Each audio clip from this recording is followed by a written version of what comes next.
Bonsoir à tous et merci de suivre RTI 1. On regarde ensemble les principaux titres de cette édition d'information. Ce mercredi 9 décembre, un conseil des ministres s'est tenu de 10h à 14h30 au palais de la présidence de la République. Dirigé par le chef de l'État, Alassane Ouattara, le conseil a décidé de l'introduction du vaccin dans le dispositif de prévention pour mieux lutter contre la Covid-19 en Côte d'Ivoire. Et la Côte d'Ivoire, justement, ne doit pas baisser les bras dans la lutte contre la corruption. Ce sont les propos d'Ahmed Bakayoko qui s'exprimait au cours d'une rencontre relative à la Journée internationale contre la corruption. La Côte d'Ivoire, on le rappelle, a enregistré des progrès significatifs en la matière en gagnant 24 places en 7 ans. Et puis, au Ghana, la commission électorale a proclamé ce soir à Accra le candidat Nana Akufo-Addo comme le vainqueur de la présidentielle avec 51,59% des voix exprimées. Son challenger, John Mahama Dramani, arrive officiellement en deuxième position avec un taux de 47,36% des suffrages exprimés. Voilà pour les titres. Merci de votre fidélité à notre chaîne. Le gouvernement ivoirien va intensifier sa riposte face à la Covid-19. Le Conseil des ministres s'est tenu ce mercredi. Il a validé l'introduction du vaccin dans le dispositif de prévention contre cette pandémie. La campagne de vaccination débutera en avril 2021 et concernera les personnels de première ligne. 5 millions de personnes sont ainsi visées par cette campagne. Les détails de ce Conseil des ministres avec Jérôme Kofi Aboula. De la détermination constante au travail pour des résultats probants et immédiats. Quand cela se passe au palais présidentiel sous la direction du président de la République, Alassane Ouattara, on n'a nullement le doute que c'est le Conseil des ministres qui prend la place qui est la sienne pour plancher sur des dossiers dans le but d'apporter du baume au cœur des populations. Ce mercredi, la réunion hebdomadaire pour rester conforme à son schéma a pris plusieurs décisions destinées à répondre aux préoccupations des uns et des autres. Pour l'essentiel, les mesures notées au terme du point presse sont au nombre de 3. La première, en tenant compte de l'ordre sur la liste dressée à cette occasion, porte sur la demande par la Côte d'Ivoire du vaccin de la Covid-19. L'administration de ce vaccin va débuter en avril 2021. Des doses gratuites seront reçues dans un premier temps par 5 millions de personnes. Dans le cadre de la lutte contre la pandémie de Covid-19 en Côte d'Ivoire, le gouvernement a mis en œuvre plusieurs actions de prévention, de dépistage et de prise en charge des cas de Covid-19. Au stade actuel de l'évolution de la pandémie et des recherches pour un vaccin fiable et efficace à un coût abordable, l'une des meilleures actions de prévention devrait être la vaccination. Aussi, à l'instar de tous les pays du monde, notre pays se prépare à l'introduction du vaccin contre la COVID-19 dans l'arsenal de prévention. À cet effet, notre pays a adhéré au mécanisme COVAX dédié au financement de la recherche pour accélérer et garantir la productivité ainsi que l'accès des vaccins contre la COVID-19 aux pays à faible revenu et à revenu intermédiaire. Ainsi, sur recommandation de l'OMS, notre pays a opté pour la vaccination en priorité du personnel de première ligne, à savoir le personnel de santé, les forces de défense et de sécurité et les enseignants. Ensuite viendront les personnes âgées de plus de 50 ans, personnes avec des pathologies chroniques et enfin les voyageurs internationaux. Environ 5 millions de personnes, soit 20% de la population, sont ciblées par cette vaccination prévue pour débuter en avril 2021. Le Conseil des ministres a également parlé de ce qu'il convient d'appeler le comité de santé et de sécurité au travail. Le comité de santé et sécurité au travail est un organe bipartite de dialogue entre l'employeur et les travailleurs pour toutes les questions relatives à la santé et à la sécurité au travail, en remplacement du comité d'hygiène, de sécurité et de conditions du travail. Il a notamment pour mission de contribuer à la protection de la santé et de la sécurité de tout le personnel de l'entreprise, ainsi qu'à l'amélioration des conditions de travail. En application du Code du travail qui le crée, ce décret rend l'installation du comité obligatoire dans tout établissement ou toute entreprise employant habituellement plus de 50 salariés. Dans les entreprises dont l'effectif est inférieur ou égal à 50 salariés, la délégation du personnel est compétente pour exercer le rôle de ce comité santé et sécurité au travail.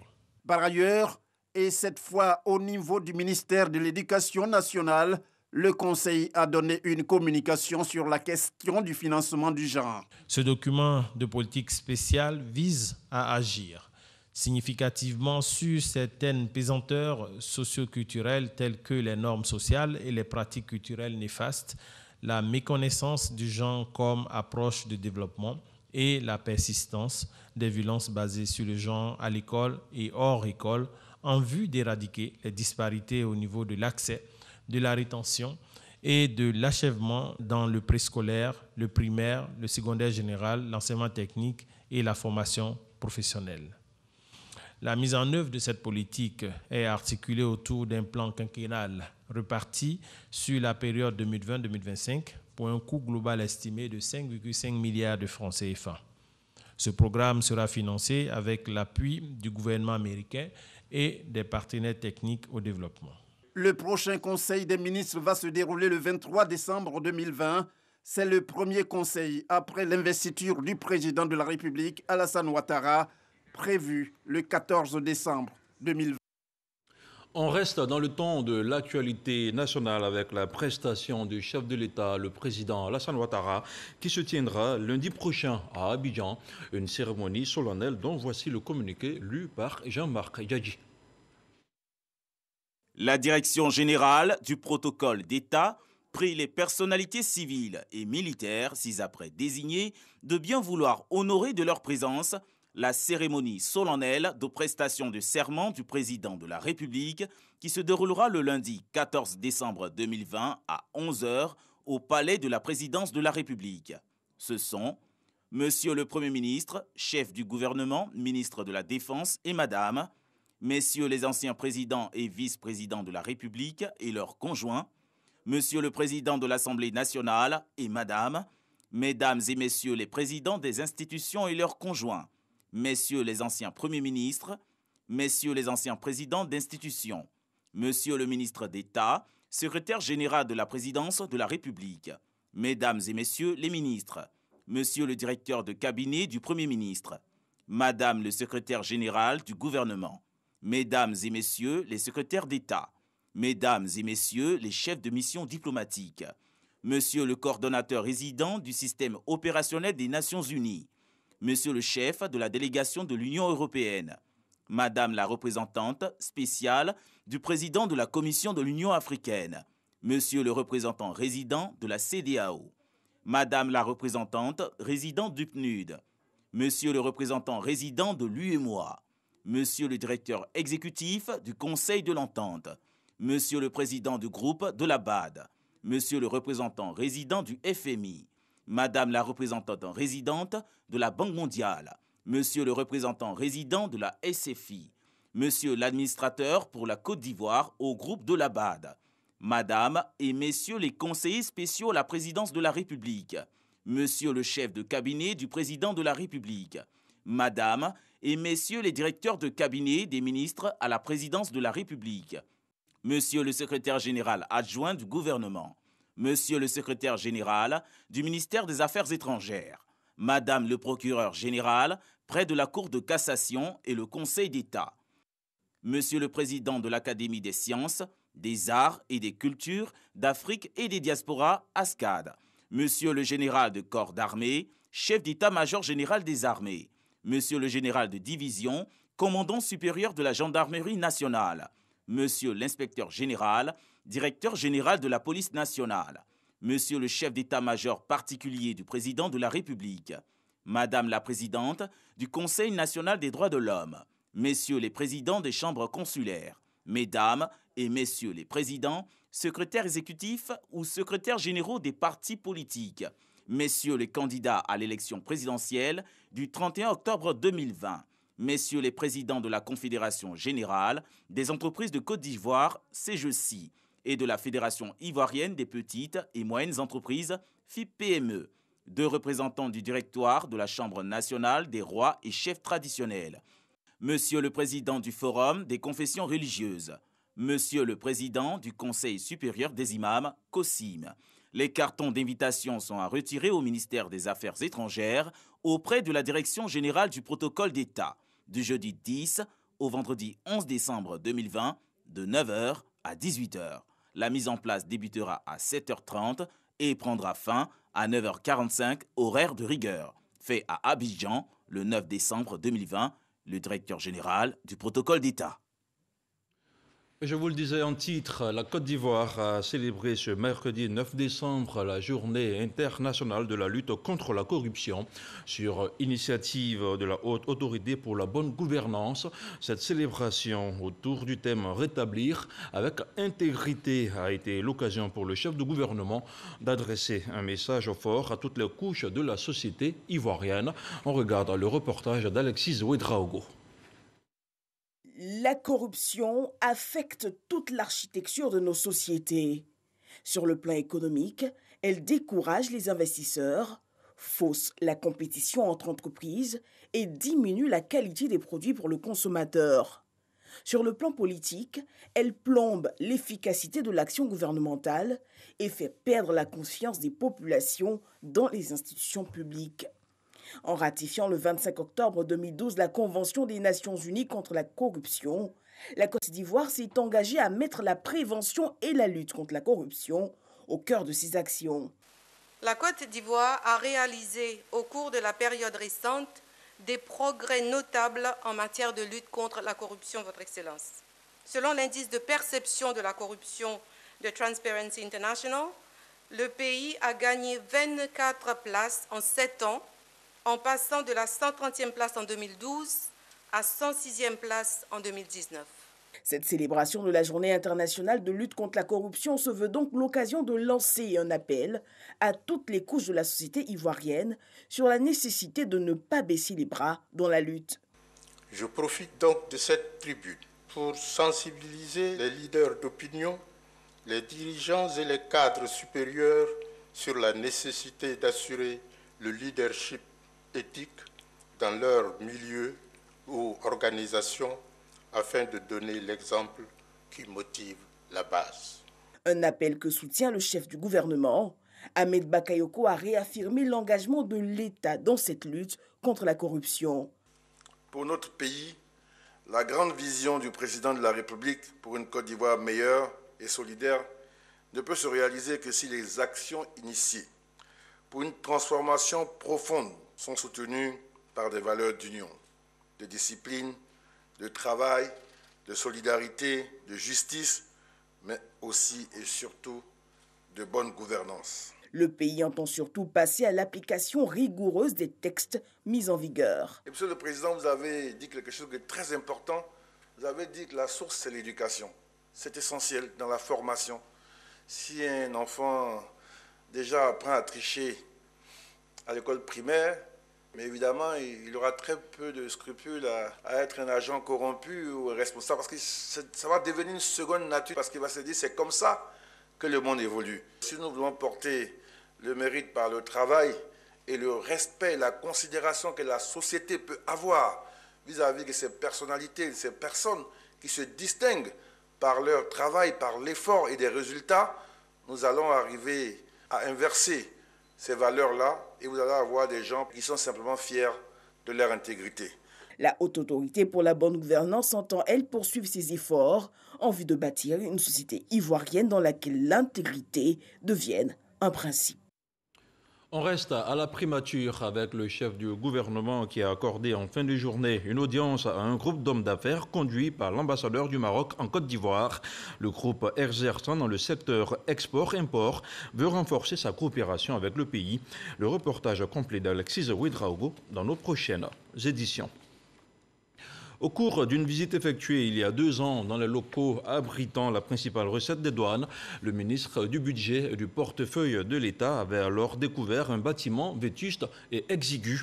Un bâtiment dont la rénovation ordonnée in situ par Moussa Sanogo a été livrée hier mardi à l'administration douanière. L'opération de réhabilitation a coûté 780 millions de francs CFA au trésor public ivoirien. Le compte rendu de Lanciné Bakayoko.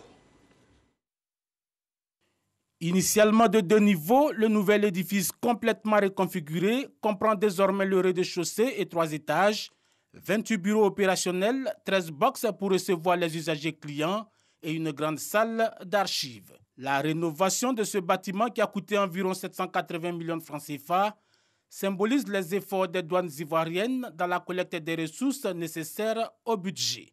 De 2000 à 2010, nous sommes passés de 494 milliards de francs de recettes annuelles à 939 milliards de francs.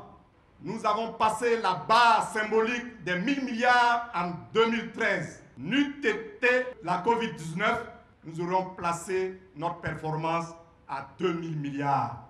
Malgré les effets de la pandémie, les 1900 milliards de francs CFA demandés aux douanes au cours de l'exercice budgétaire en cours seront réalisés. D'où l'engagement à créer les conditions de travail agréables pour les travailleurs, notamment ceux du service stratégique de la recette principale, où passent 85% des recettes mobilisées au niveau des douanes, avec 7 milliards par jour. Une douane bien équipée, outillée, préserve mieux les intérêts du trésor public. Et ce bâtiment permettra également aux opérateurs économiques d'accomplir avec célérité et dans un relatif confort les formalités de paiement des droits et taxes. Des opérateurs qui rapportent près de 1900 milliards de francs CFA méritent que nous ayons une grande attention pour eux. Ces travaux de réhabilitation seront étendus à toutes les directions régionales du pays. Objectif, améliorer la productivité des douanes sur les corridors terrestres. On continue à parler d'économie. D'ici à 3 mois, l'incidence des marchés publics sur l'économie nationale sera connue. Une étude initiée par l'Autorité nationale de régulation des marchés publics, ANRMP, vient d'être lancée et sera menée par un cabinet d'études. Un lancement auquel ont pris part plusieurs responsables des marchés publics et des fonctionnaires du ministère de l'économie et des finances et celui du budget. Didier Nguesson. Les établissements publics nationaux, les entreprises publiques à caractère industriel et celles du secteur privé soumissionnent en moyenne à 5 000 marchés publics par an. Quelle est l'incidence de ces marchés publics sur l'économie nationale?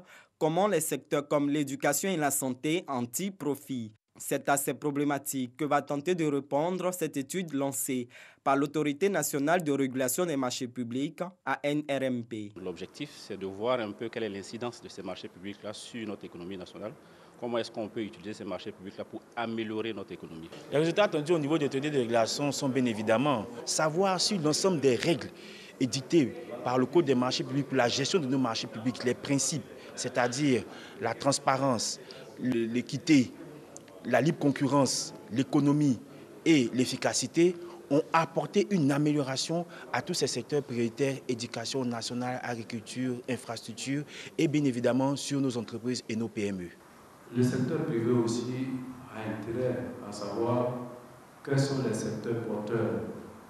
À partir de l'expérience passée, un investisseur qui arrive a tous besoin d'une vue panoramique de ce qui existe, à partir de ce qui a été fait sur les décennies passées. Ces données, nous ne les avons pas. L'étude devrait pouvoir permettre de les mettre à disposition.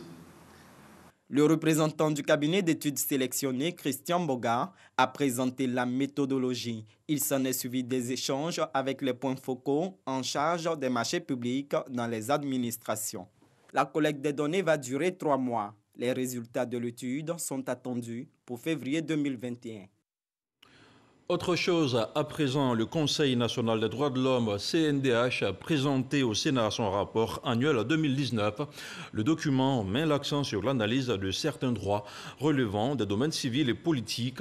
Les droits économiques, sociaux et culturels et même des droits catégoriels ne sont pas en reste. Le reportage de Kader Sogodogo. Le Sénat reçoit officiellement le rapport annuel 2019 sur l'état des droits de l'homme en Côte d'Ivoire. D'un point de vue général, les choses semblent aller dans le bon sens. Quand on sait d'où on vient, il y a d'énormes progrès en matière de droits de l'homme en Côte d'Ivoire. Le dispositif de protection ne fait qu'augmenter, notamment le renforcement du mandat du Conseil national des droits de l'homme, Nous sommes un mécanisme de protection des droits de l'homme. Le Sénat ne peut que encourager le Conseil national des droits de l'homme, CNDH, à continuer de travailler sans relâche. Madame la Présidente, moi je vous félicite. Merci.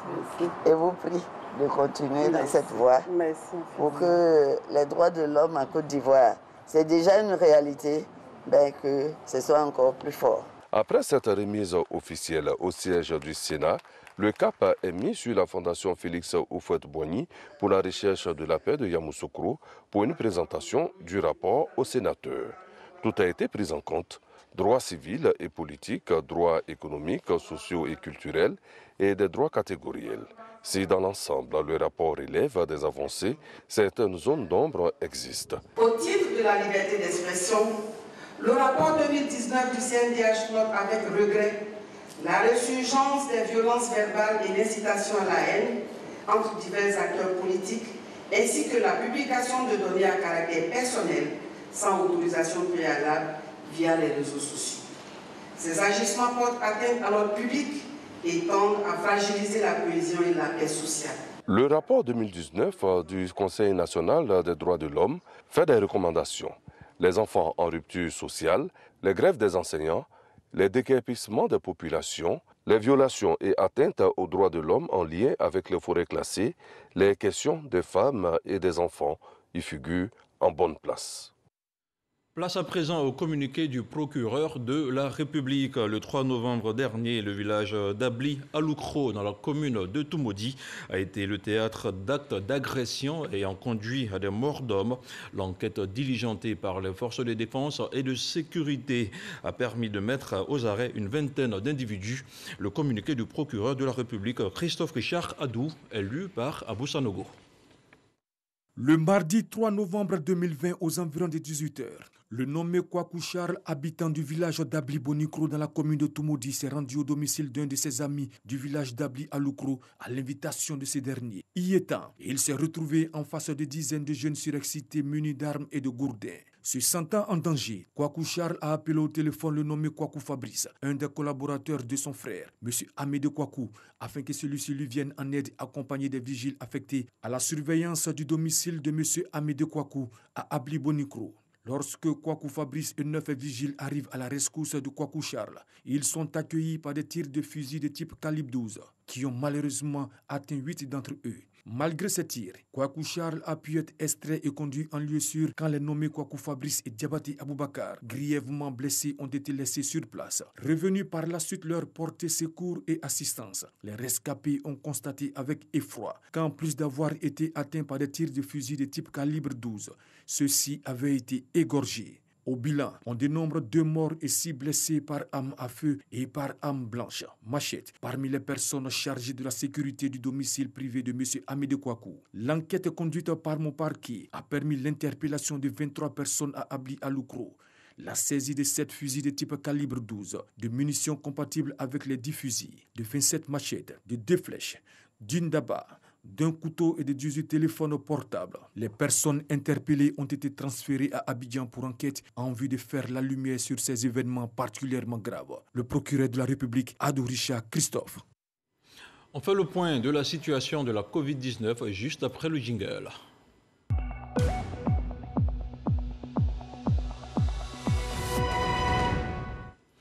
Le ministère de la Santé et de l'Hygiène publique a enregistré ce jour, mercredi 9 décembre 2020, 34 nouveaux cas de Covid-19 sur 1288 échantillons prélevés, soit 2,6% de cas positifs, 15 guéris, 1 décès.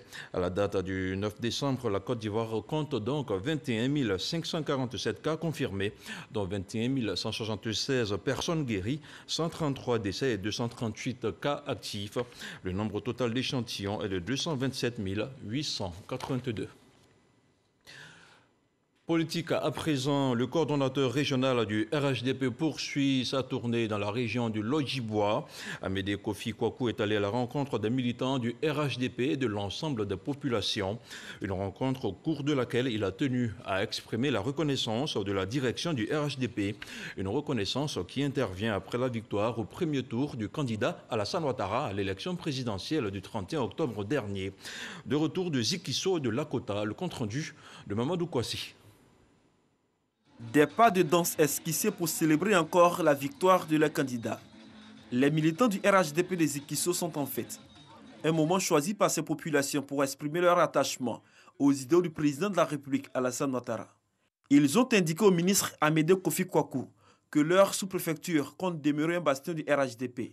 Un engagement salué par le coordonnateur régional du RHDP. Le ministre Amédée Kofi Kwaku invite la population à œuvrer davantage pour la paix et la cohésion.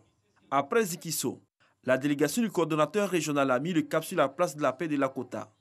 Ce sont des militants mobilisés et galvanisés qui l'accueillent. Ces jeunes et femmes se disent satisfaits des actions du parti. Les responsables locaux du RHDP ont rassuré le coordonnateur régional de l'entente et de l'unité qui règne désormais au sein du RHDP de Lakota. 61,05% de taux de participation. Mais sur ces 61%, les femmes représentent au moins 90%. Nous avons montré que seul dans l'union, les objectifs peuvent être atteints. Le ministre Amédée Kofi Kwaku s'est réjoui de la détermination des militants à faire du RHDP le premier parti politique de la région du Lodjibois. Il exhorte par ailleurs l'ensemble des populations à poursuivre les efforts pour la paix afin d'assurer le développement de la région du Lodjibois. Ce que le président Alassane Ouattara a fait pour le Lodjibois, après Oufo-Boigny, aucun président n'a fait ça pour le Lodjibois. Aucun. Donc comme aucun n'a fait ça, nous ici dans le Lodjibois, on est reconnaissants. On dit merci au président Alassane Ouattara. Ce qui est bon pour Lakota, c'est la paix. Le président Alassane Ouattara veut que notre pays se développe. Mais le pays ne peut pas se développer s'il n'y a pas de paix. Soyez sûrs que nous les élus, nous allons continuer à travailler pour que vous ayez des routes, pour que vous ayez les écoles, pour que vous ayez l'eau potable. Avant ces différentes rencontres, Amédée Kofi Kwaku, leader de la région du Lodjibois, accompagné de plusieurs cadres du RHDP, se sont rendus à Neko, un village du département de Lakota. Ils y sont pour apporter le soutien et le réconfort du RHDP, ainsi que la compassion du président de la République, Alassane Ouattara, à la famille de feu Émile Bogadoudou, pour la disparition de la mère de l'ex-ministre. Une démarche saluée par cette famille et pleurée. Après le Lodjibois cap sur la région de la Nawa, le maire de la commune de Mayo a effectué mercredi dernier une tournée de remerciements aux associations de femmes et de jeunes militants du RHDP du département de Soubré. Lord Banfla d'Envahi les a invités à cultiver la paix et la cohésion sociale dans tous les villages et les cantons de la région de la Nawa. Le commentaire de Jean-Marc Djadji. Lors d'Envahi, aux côtés des militantes et militants du Rassemblement des Oufouettistes pour la démocratie et la paix du département de Soubré, la première magistrate de la commune de Mayo leur exprime sa gratitude pour leur contribution à la victoire de leur leader, le président Alassane Ouattara, lors des échéances électorales du 31 octobre dernier. Les femmes s'engagent à leur tour à promouvoir la paix dans le département. Pendant les élections, nous avons rencontré notre présidente, Mme Alain Richard d'Envahi. Elle nous a réunis et elle nous a donné des conseils pour dire nous allons partir aux élections. Nous sommes des femmes, nous sommes en démocratie. Donc on va aux élections. Dites à vos enfants, donnez des conseils à vos enfants. Il ne faut pas qu'on fasse du bruit. Et aujourd'hui, après les élections, je crois comme elle a constaté que le message qu'elle nous a donné est bien passé, c'est pour ça qu'elle revient pour lui dire merci. Les jeunes militants RHDP de la commune de Soubré, de leur côté, ont réitéré leur soutien à toute initiative de paix dans la région. Lors d'Envahi se dit satisfaite de sa tournée après ces rencontres. Notre objectif, c'est déjà de remercier les jeunes qui ont été très efficaces sur le terrain, les jeunes de la Nawa, de les mobiliser pour les prochaines échéances, mais surtout de leur dire merci pour l'engagement qu'ils ont pour le parti et leur dire que le parti ne les oublie pas, c'est juste un début de collaboration, c'est de se resserrer et de rester concentré pour que le parti soit de plus en plus implanté dans la Nawa. Les militants du RHDP de la Nawa se disent prêts à prôner le dialogue pour une paix durable en Côte d'Ivoire. Un mot de religion à présent. La communauté musulmane tidjanite a célébré samedi dernier à Bobo PK18 la commémoration de la naissance du prophète de l'islam, le prophète Mohammed. Au centre de cette rencontre religieuse, la paix, la réconciliation et la cohésion sociale. Pour les responsables de cette communauté, il s'agissait de mettre en lumière l'importance de cette fête religieuse et inviter la communauté musulmane à être des ambassadeurs de paix et de non-violence. Le reportage de Demadongui, connu par Gassoro. La communauté musulmane de la Tidjania en Côte d'Ivoire, avec à sa tête le calife général, le cheikh Moustapha Sonta, a commémoré la naissance du prophète de l'islam, le prophète Mohammed, paix et salut de Dieu sur lui. Et c'est la Zaïa mère de la Tidjania d'Ambobo PK18 qui a servi de cadre pour la célébration de cette 28e édition du Maolid. La paix, la réconciliation et la cohésion sociale des problématiques développées à l'occasion de cette cérémonie religieuse. On a toujours prié ici à la Zaouia pour les élections apaisées. Après les élections, on prie aussi pour que la cohésion sociale soit une réalité, pour qu'il y ait vraiment la vraie paix, pour qu'il y ait la tranquillité. Et il y aura des prières spécialement pour le pays, Inch'Allah, et pour toutes les victimes aussi du pays. Cette rencontre islamique a vu la participation de nombreux guides religieux et fidèles venus des différentes communes du district d'Abidjan, de l'intérieur du pays et des pays de la sous-région, mais aussi du Maroc. Tous reconnaissent l'importance de cette fête commémorative et saluent le message de paix de leur guide, Cheikh Moustapha Sonta. Nous sommes très heureux. Vous savez que l'année 2020 est une année très éprouvante. Et chaque fois qu'on a une occasion de se retrouver, c'est une opportunité pour nous de pouvoir remercier Allah et de lui demander de nous permettre d'accéder à 2021 pour pouvoir le magnifier, pour pouvoir le célébrer. À l'issue de cette 28e édition du Maolid de la communauté musulmane de la Tidjania en Côte d'Ivoire, des prières et des bénédictions ont été adressées à Dieu pour la paix, la stabilité et le développement de la Côte d'Ivoire. Dans l'actualité hors de chez nous, la commission électorale du Ghana a proclamé ce soir à Accra le candidat Nana Akufo-Addo comme le vainqueur de la présidentielle avec 51,59% des votes exprimés.